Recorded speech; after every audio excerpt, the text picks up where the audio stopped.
So I know that there are millions of people out there who know a great deal about your story already, but for those who don't know the details, can you perhaps just give us a quick rundown of how you first became interested in Malaysian politics?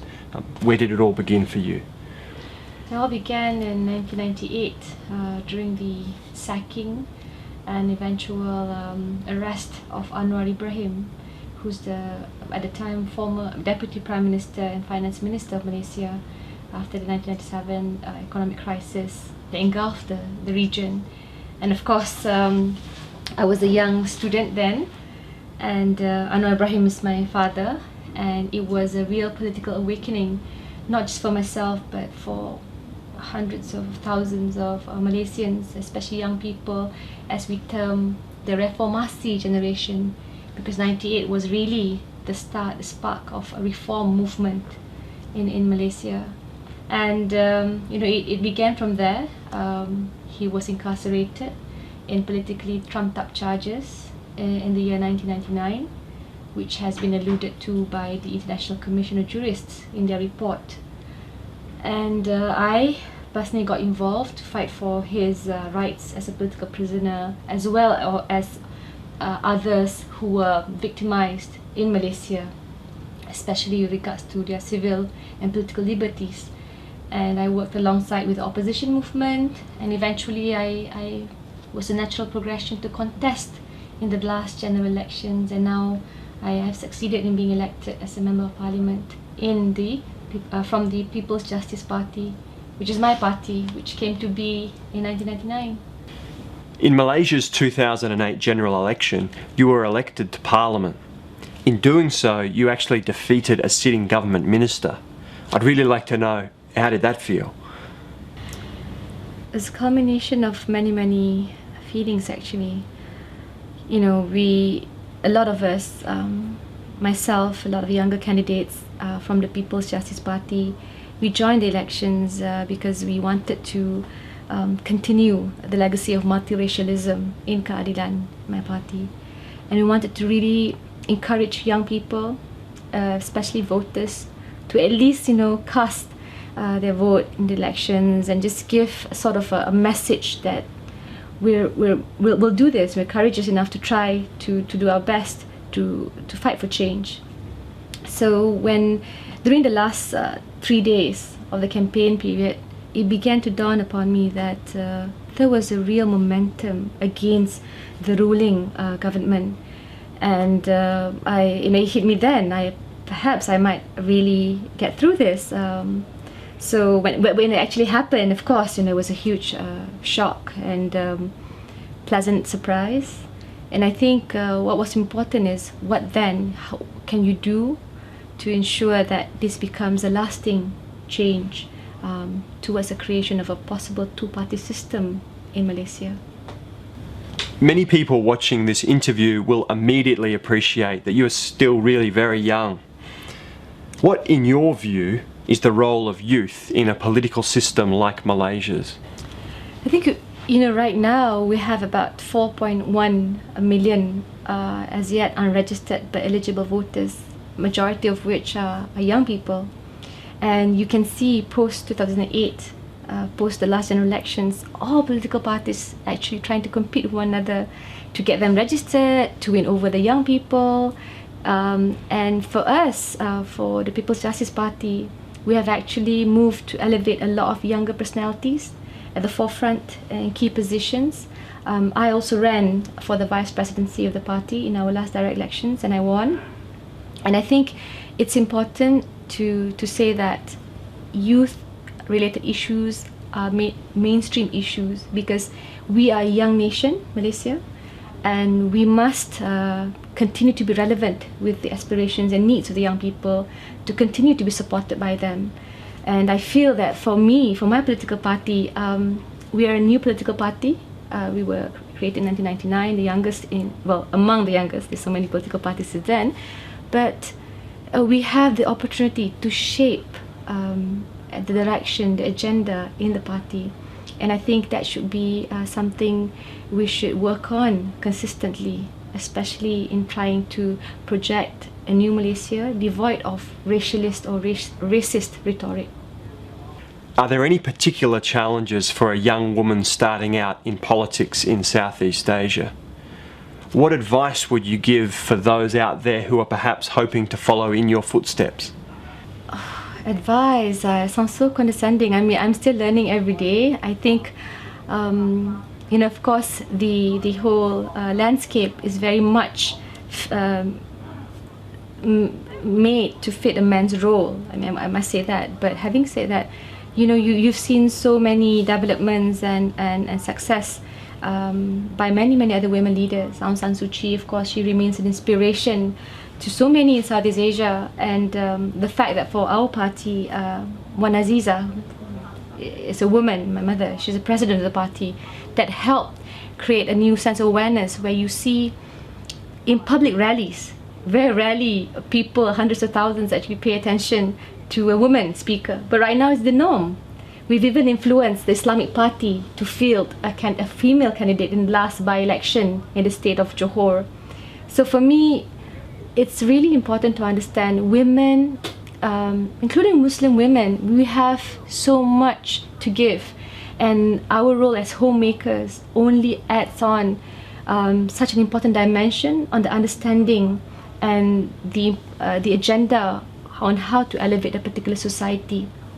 So I take it if my involvement can inspire others to join in, I would say please do, because women also are very successful in the professional field in Malaysia. We have a female central bank governor, we have a female head of the Securities Commission. So we've made all these inroads, and why not politics? And I feel that at the end of the day, we are the best representatives to bring up the issues affecting women, which are not really, it's not relegated to women alone. Women-related issues are mainstream issues.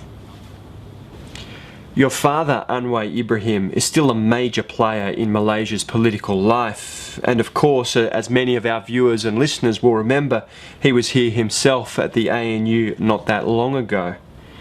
Your mother is, we shouldn't forget, a renowned political figure in her own right as well.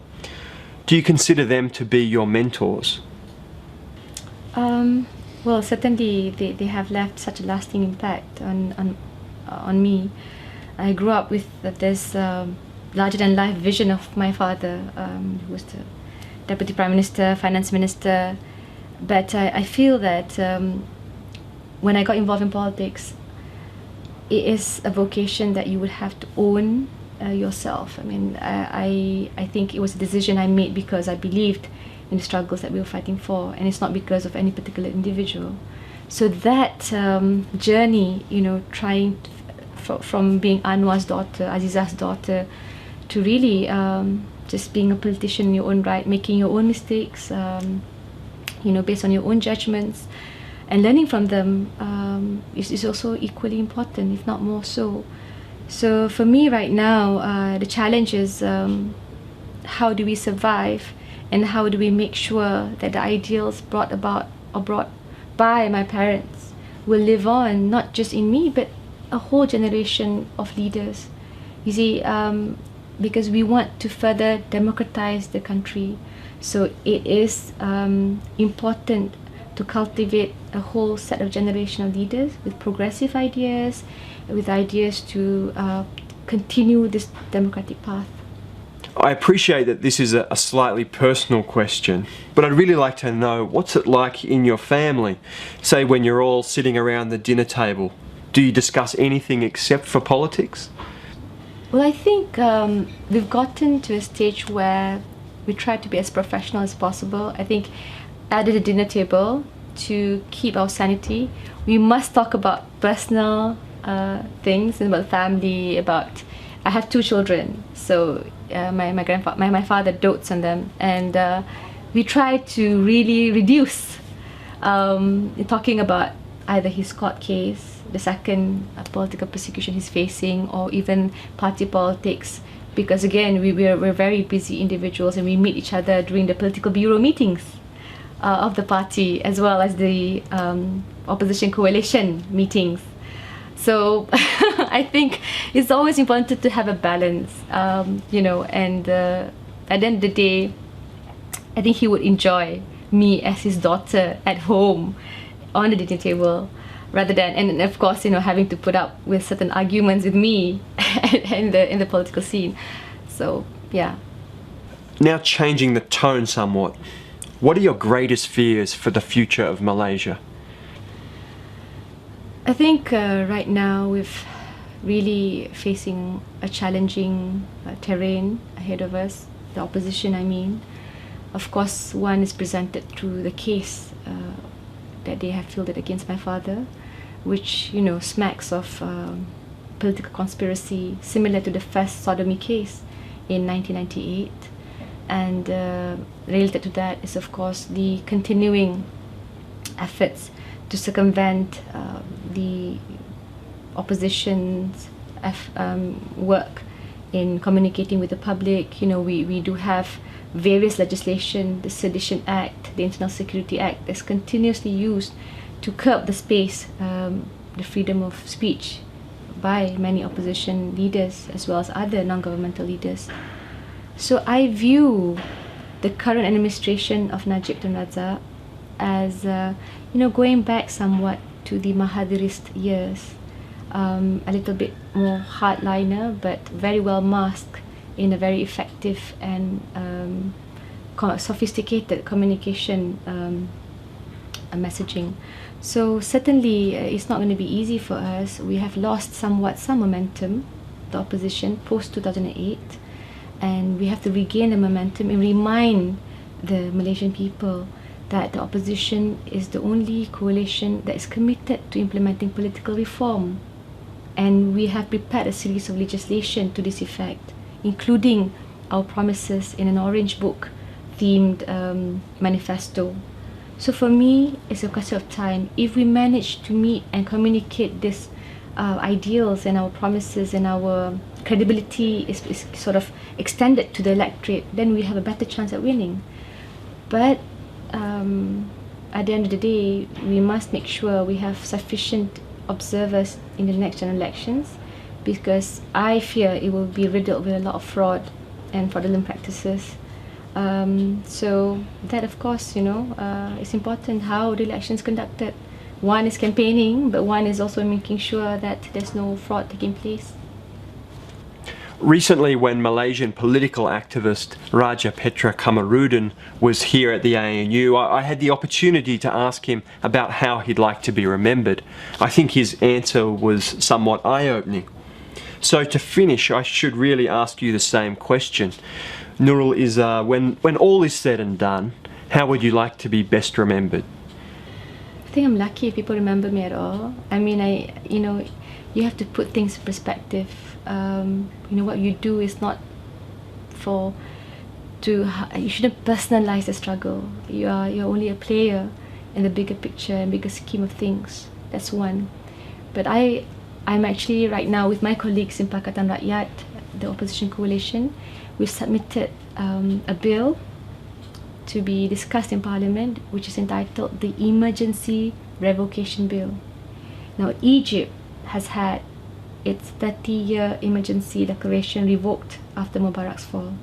Malaysia still has an emergency declaration after 47 years. So I feel this is the best time that we could very well offer this alternative, a bipartisan possible cooperation with the government to revoke our emergency declaration and return and ensure the laws that are implemented in the country are in line with the spirit of the Constitution. So if I can do that, and perhaps my name can be attached to the effort, then it's something that I look forward to. But again, like I said, it's not a person, it's not about the individual, it's about the collective effort. Well, thank you once again for taking the time to talk to us today. Thank you.